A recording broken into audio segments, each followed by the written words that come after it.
Keluarga Brigadir J buat laporan polisi soal pembunuhan berencana di rumah dinas. Kematian janggal Brigadir J membuat pihak keluarga melaporkan kasus pembunuhan berencana seperti diketahui lokasi kematian Brigadir J di rumah dinas Irjen Verdi Sambo. Brigadir J tewas di berondong peluru Glock 17 yang hanya dimiliki oleh perwira Polri berpangkat kapten ke atas. Bahkan, kematian Brigadir J ini menjadi sorotan Presiden Jokowi hingga mantan Kepala Bareskrim Polri.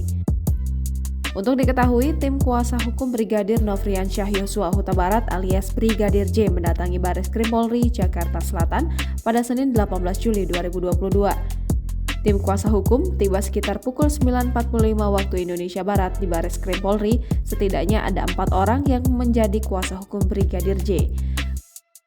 Kuasa hukum Brigadir J, Kamarudin Simanjuntak menyampaikan bahwa kedatangan mereka untuk membuat laporan polisi dugaan kasus pembunuhan berencana yang dialami kliennya.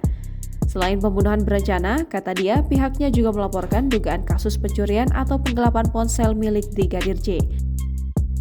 Selain itu, mereka juga melaporkan dugaan kasus peretasan yang dialami keluarga Brigadir J. Lebih lanjut, Kamarudin menyatakan bahwa pihak terlapor dalam kasus tersebut masih dalam proses penyelidikan.